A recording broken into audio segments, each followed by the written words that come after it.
CD 13. Molly holds the sword in both hands. "Hi, Yukio," she says. "You probably won't even be able to understand everything I'm saying, but I just wanted to say thanks for saving us. I've never had many friends. Before I met you and Greta, the only friend I had outside of Sam was a shovel. I guess that sounds kind of sad, but the only sad thing about that is that I didn't get to be friends with you for longer. And I just wanted to let you know that I'm going to keep your sword, Yukio. I was going to bury it down there with you, but I just couldn't do it. And then I remembered my old mate, Bert, and I thought if I could be friends with a shovel for so long, then why can't I be friends with a sword?" Molly turns to Greta, who is nodding with encouragement. "Anyway," Molly says. She leans down to her feet and picks up a burial cross she has fashioned out of 2 tree branches strung together with a vine. "I didn't have a chisel or any limestone blocks to carve you a proper epitaph," she says. "So I hope you won't mind this." At the cross section of the branches, she has hung a circle of rusted iron sheeting, with a message carved into it. "I didn't know what to write for your epitaph because I didn't hear the whole story of your life," she says. "I had to summarize it a bit. Sorry. But I think I got it right. It's not very poetic, but I hope it's graceful." Molly bangs the cross into the head of the grave, and Greta places her arm over Molly's shoulder. "Goodbye, Yukio," Greta says. And the weary gravediggers head back into the scrub before they get themselves too lost in the dark, and the lemon light of the setting sun shines over Molly Hook's sharpened stone etchings hanging from the cross. "Here lies Yukio Miki. He fell from the sky. He died in our arms. He was Megoto." On the 6th day, the wind comes.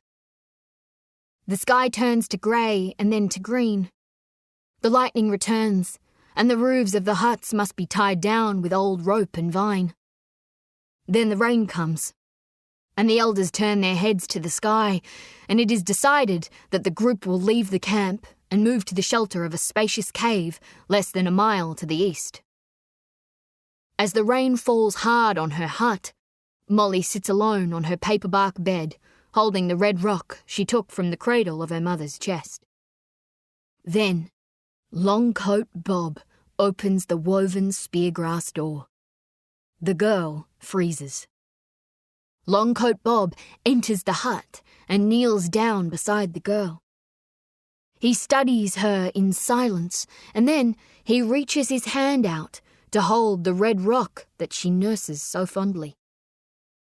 He moves it close to his old face, and he studies it for a long moment, and then he looks into Molly's eyes.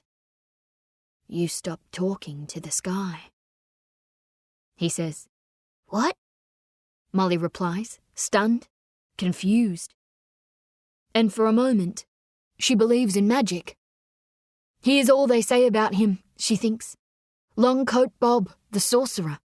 Longcoat Bob, the witch doctor magic man.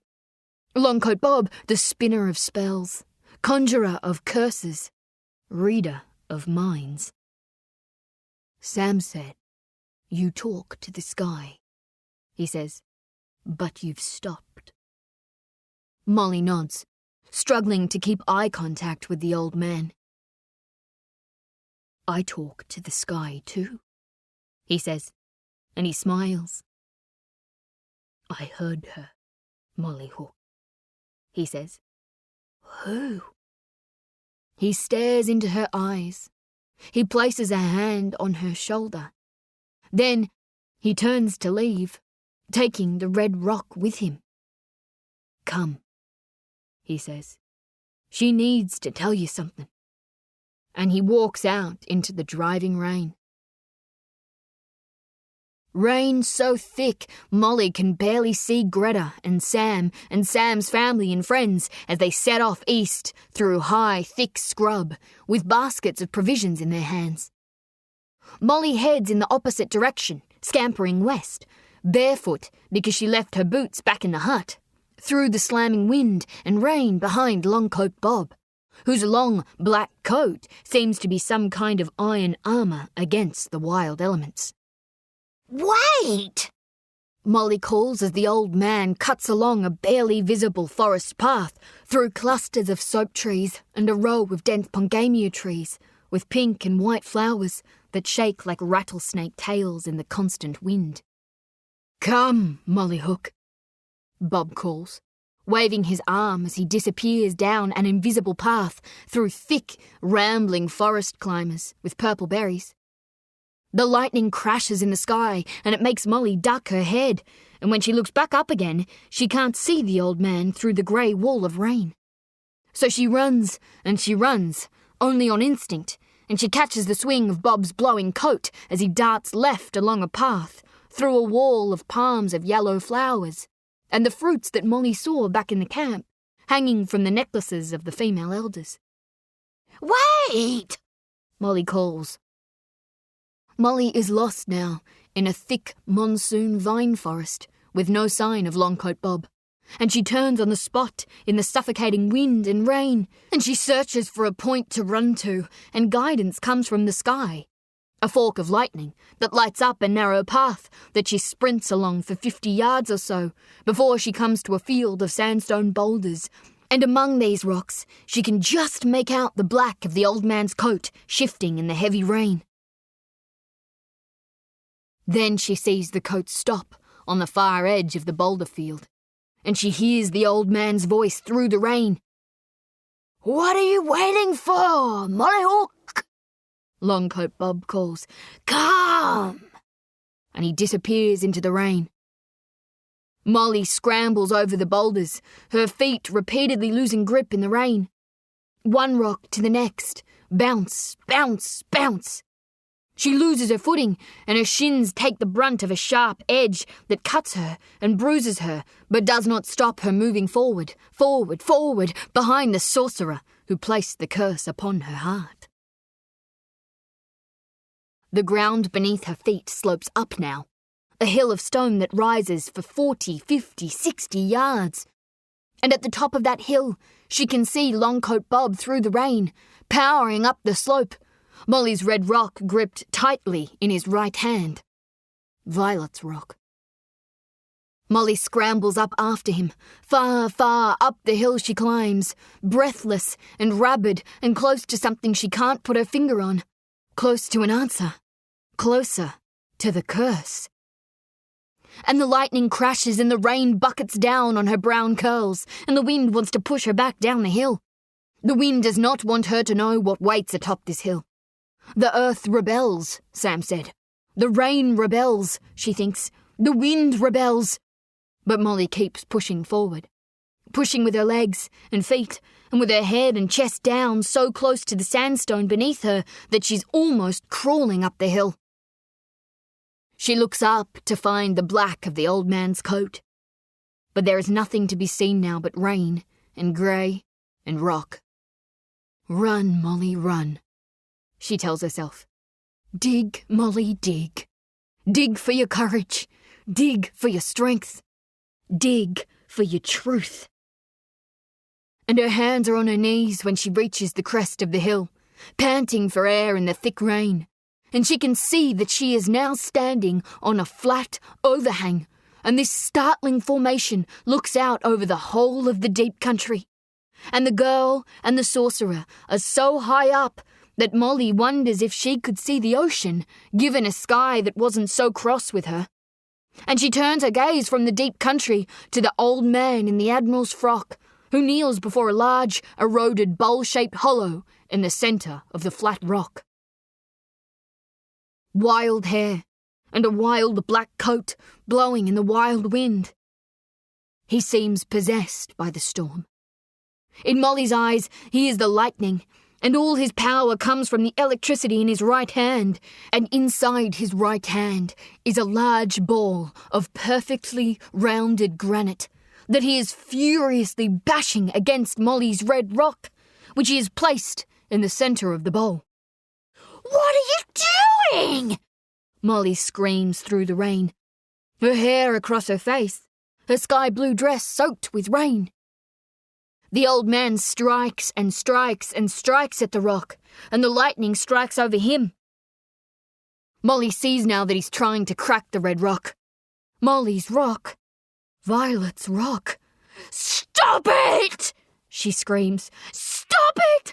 You're going to break it!"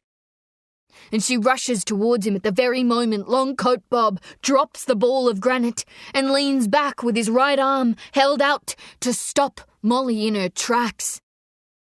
"Watch," he says through the rain. And Molly can see it already. The rock is bleeding. Streams of red leaching from the heart-shaped rock as if it is dissolving. A work of black magic by Longcoat Bob the sorcerer. A man so powerful he can melt rocks dug out of the dead who were buried only 5 feet beneath the earth. But then, Molly sees a glowing in the rock, and she knows it for what it is. It is the metal earth. It is the stuff that builds and hardens below the surface. It is the great story the sky and the earth keep hidden underground. An eternal story of time and growth and movement, of secrets buried in the soil. A loosened outer layer of soft rock, a hard clay at best, is being stripped away by the pelting rain, and the truth of the rock's story is being exposed along with the glowing. More and more red running away, and more glowing. Patches of it showing, and then whole sides of it showing. A precious metal breaking through hard earth. And Molly's never seen gold glowing so bright. The rain builds a pool of water in the hollow, and that water has turned red from the colours of the rock's outer shell. Longcoat Bob runs his hands around the rock, and more earth and colour escape from the gold inside. Then Longcoat Bob sets the gold down on the plateau floor, and he strikes it hard twice more with the ball of granite, which he wields now with 2 hands. Then he pulls the granite aside and washes the gold again in the bowl, and finally he stands up with the nugget of pure gold cupped in his hands, a nugget shaped like a human heart. A heart that's been bashed and worn down and eroded and aged and forgotten and carried far and proven to be unbreakable. The rain, the relentless rain, hammering the old man's face, but it only makes him smile. And he hands the heart of gold to the girl in the sky-blue dress, and he laughs at the driving rain. "You carry no curse, Molly Hook," he says. "You carry only treasure." And Molly Hook holds the heart in her hands.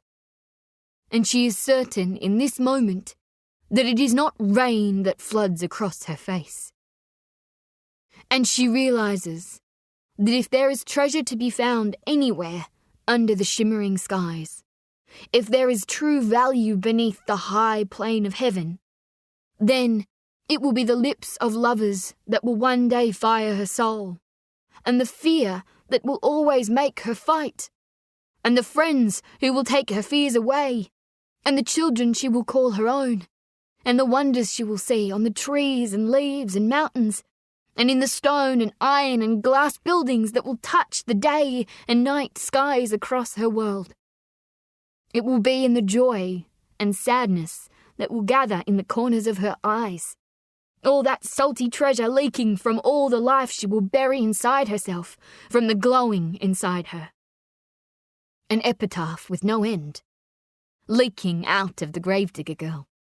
Precious drop after precious drop after precious drop. Molly and the epitaph. Sam Greenway, the buffalo hunter, knows the short way back home to Darwin.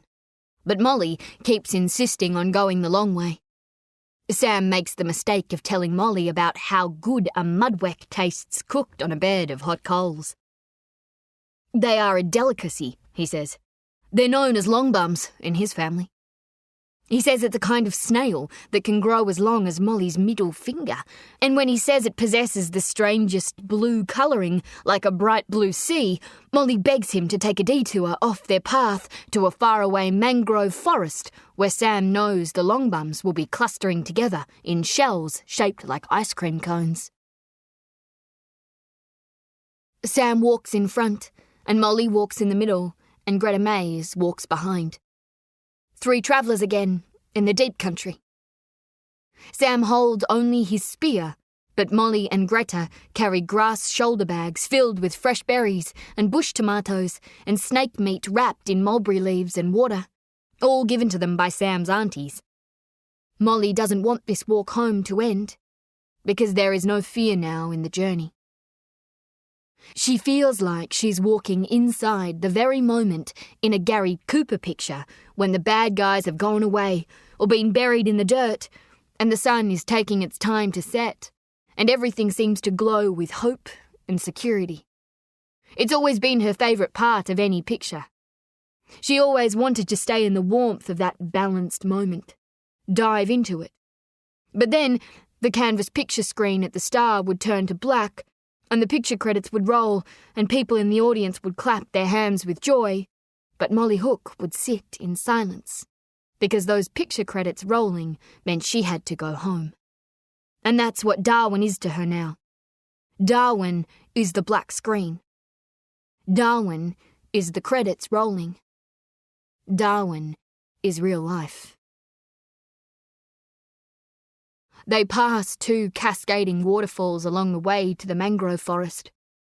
They see a tree that Sam smiles at, and he tells them it has red-black staining berries and corky-textured branches that he uses to make his spear shafts. Good wood for music, too, he says. They see a cluster of bright pink ground-cover flowers that Sam eats raw and calls pigface. They come to a clump of vivid blue weed that Sam picks for Molly and Greta and says they should store in their grass bags because it will be good for relieving any colds they get. Passing a sprawling milkwood tree, Molly thinks of her mother and her mother's old house. She turns to Greta behind her. Do you think it's still there? She asks. What? Greta asks. Darwin, Molly says. Greta thinks on this for a moment. Yeah, she says. That town ain't going anywhere. Greta ducks under the low-hanging branch of a litsea tree, from which Sam pulls bunches of leaves that he tells Molly and Greta to keep in their shoulder bags because the leaves will soothe the sore muscles they'll have after their long walk. They light a fire and form a bed of cooking coals in a flat space inside the mangrove forest Sam promised to show Molly. They feast on the mudwelks, which Sam cooks straight on the coals before removing the snail meat from the hard, burnt conical shells by cracking them with a creek rock. Molly swallows 5 snails and wonders about the Star Theatre. You reckon the Star is still standing, Sam? Molly asks. Better be, Sam says, working the coals around with his spear. I still ain't seen High Sierra. The next morning, Sam leads Molly and Greta through a vine forest thicket, buzzing with mosquitoes. Sam lights a handful of bark he strips from a bush plum tree, and the smoke seems to drive the insects away. Through a dark tunnel of climbing plants, the trio walk another mile or so before the thicket opens onto a narrow, red dirt road bordered by more vine forest. Sam stops and looks left along the straight road. He turns to Molly. I gotta get back, Mol, he says softly. I thought you were coming all the way with us. I was, he says, but them tasty longbums ate up all my time. I got to be back before tomorrow morning. Uncle Bob's taken me for a walk. His eyes light up with pride, and Molly knows why. Sam's been chosen. Longcoat Bob wants him to learn things about the deep country that others will never be allowed to know. That's great, Sam, Molly says. That's real great. Sam turns to Greta, who stands a few yards away, giving the gravedigger girl and the buffalo hunter some space to say meaningful things to each other should they manage to dig them up from the places where they have buried them. Walk up here for 4 miles, he says, pointing his spear along the dirt track. You'll come to a crossroads. Left is the road north to Darwin. Right is the road south to Catherine. And the road straight ahead will get you on your way to Sydney. But I'd be waving down a lift if you don't want to get all shrivelled up like them long bums on the coals. Greta smiles gratefully. Thanks, Sam, she says. Sam nods. He turns back to Molly. And I guess you know how to get back to me. Molly nods. Follow the lightning. She smiles. Sam nods. Follow the lightning. And he moves towards the girl like he wants to say something more, but he doesn't say a word. Instead, he speaks in actions, bending at the waist to kiss his friend, the gravedigger girl, on her forehead. Bye, Molly Hook, he says, turning and rushing back into the vine forest. Molly watches him disappear into the deep country. Bye, Sam. Silent country. The stillness of the bush. Not even the cicadas making noise. It's too hot and humid after the rains for activity. Greta May's padding along the centre of the red dirt track, her face red with heat and sweat. Molly Hook beside her but walking backwards with her head tilted up to a cloudless blue sky. You heard from the sky lately, Greta? Molly asks, not turning her head from the wide blue roof. Not lately, she says. They keep walking in silence. Molly still moving backwards. She stumbles in a pothole. Careful, Greta says, reaching an arm out to stop Molly from falling onto the red dirt road. More walking. More of Molly looking up to the sky. Greta glances right at her travelling companion, the gravedigger girl with the short sword of a Japanese fighter pilot tucked between her back and the loop of her shoulder bag. The gravedigger girl with her eyes and her mouth wide open to the endless sky. She smiles at the life in the child. I notice you're not rambling to the sky as much as you used to, Greta says. You ran out of things to say. I ran out of questions for it, Molly says, eyes still to the sky. So, lately, I've just been listening to what she's telling me. She? Molly nods. Greta nods too, chuckling to herself. What she told you today? Molly stops on the spot, but Greta keeps walking because she can see the crossroads Sam spoke of, their own dirt track meeting 3 more. Greta realises Molly has stopped behind her. She turns around to see Molly staring at the ground, deep in thought. Today's my birthday, the girl says. Something about those words makes Greta's flesh and blood heart hurt. She rushes back to Molly. I'm sorry, she says. I didn't know. She looks into her grass shoulder bag. She pats her sides where the empty pockets of her dress are. Looks around. It's no use. There's nothing in her bag or her pockets. Nothing so far out here in the deep country silence to give her. I have nothing, she thinks. I don't have anything to give you, she says. Molly looks up at Greta. It's okay, she says. I already got what I wanted. And she looks down at her sky blue dress. It's torn and covered in dirt and mud and berry stains and blood. I wanted something nice to go dancing in, she says, a half smile spreading across her face. Greta smiles too, wrapping an arm around the girl's neck. "Come on, kid," she says. They come to the crossroads and peer along each dirt track. Identical red clay roads flanked by northern Australian scrub. The actress and the gravedigger girl standing side by side, shoulder to shoulder, elbow to elbow. "So, which way are you going?"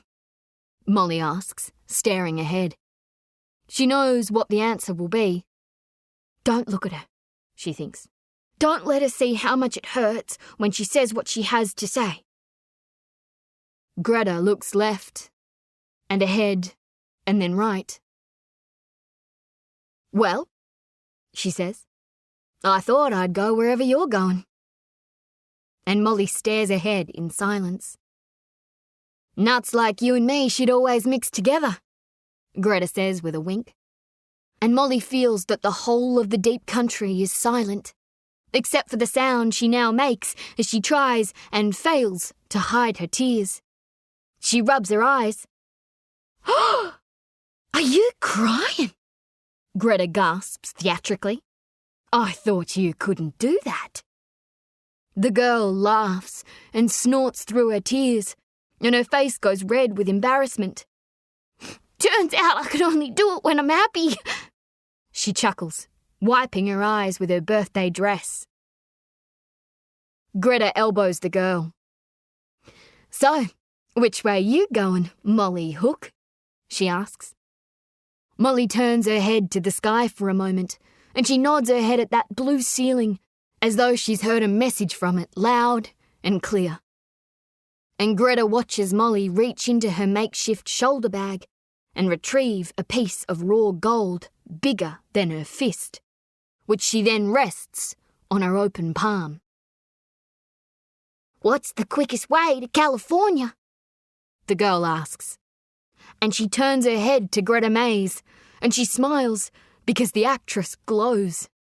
She glows so bright that she attracts a small and wondrous creature to her that flies from the edge of the vine forest.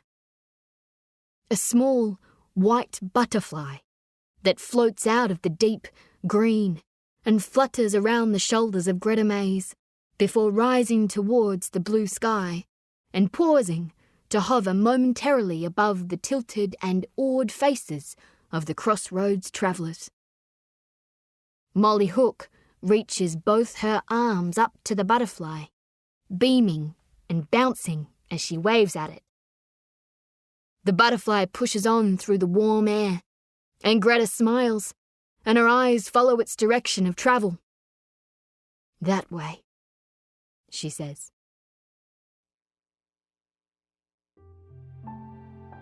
Acknowledgements.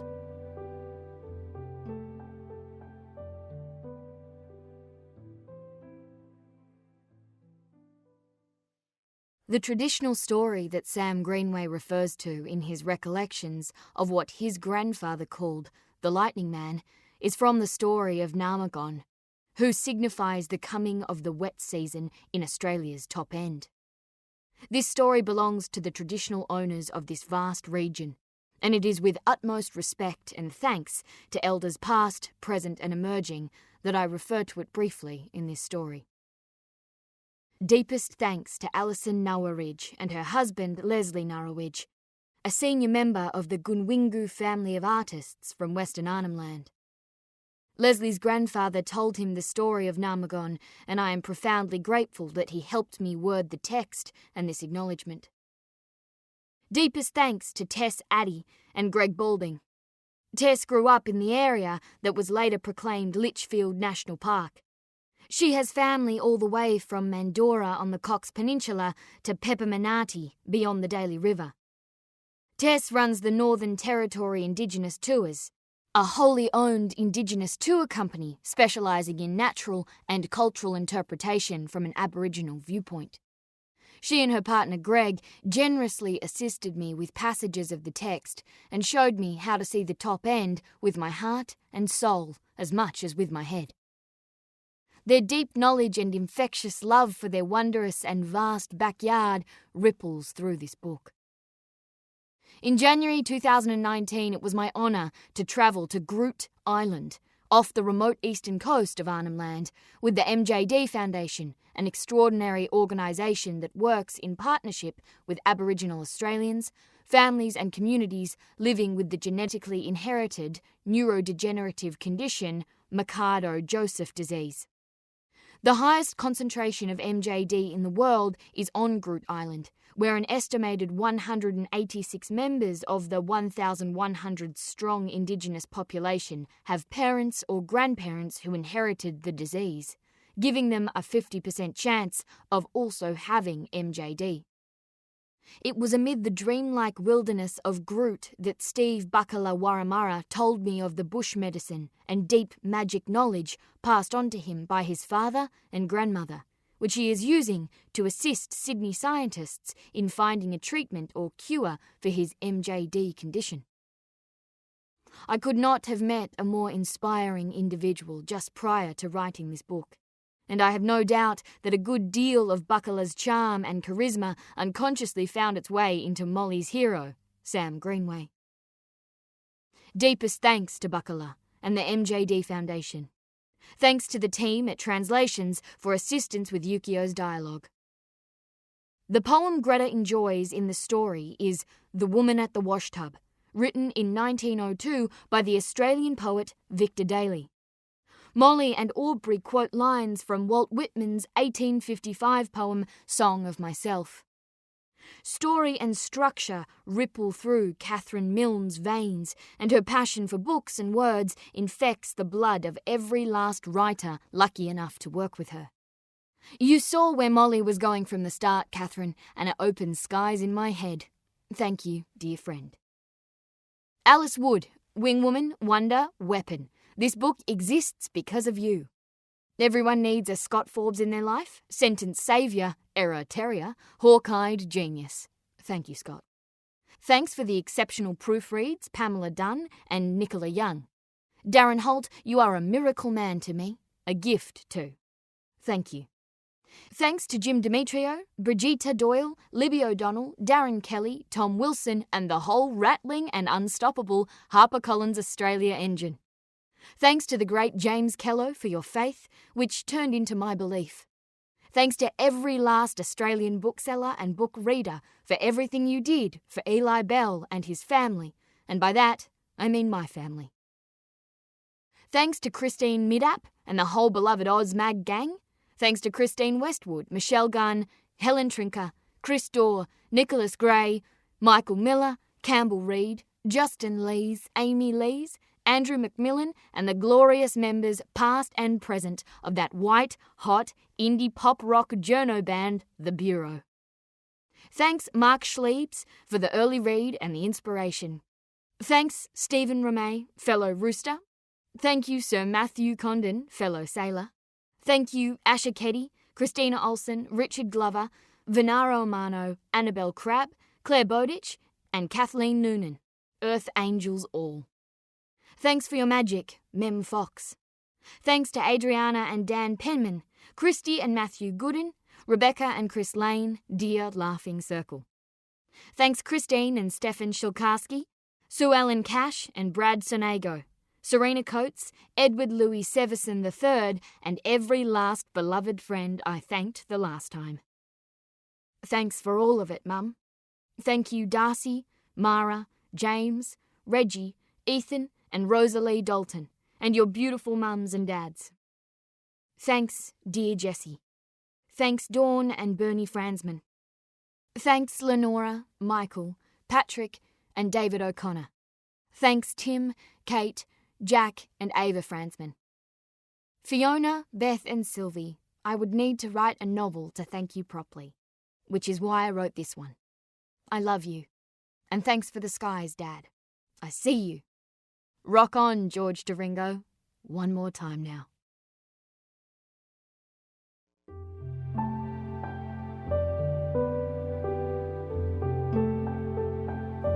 Belinda and Harper Audio Australia hope you enjoyed the reading of All Our Shimmering Skies, written by Trent Dalton and read by Ruby Rees. Now audiobooks are becoming increasingly popular among travellers, families and people who are on the go. If you really enjoyed this audiobook, please introduce your friends and family to the experience. We're sure they'll love you for it. If you want to hear more about our fabulous range of titles, please visit us online at belinda.com. Thanks for listening, and remember to always take a Belinda audiobook with you.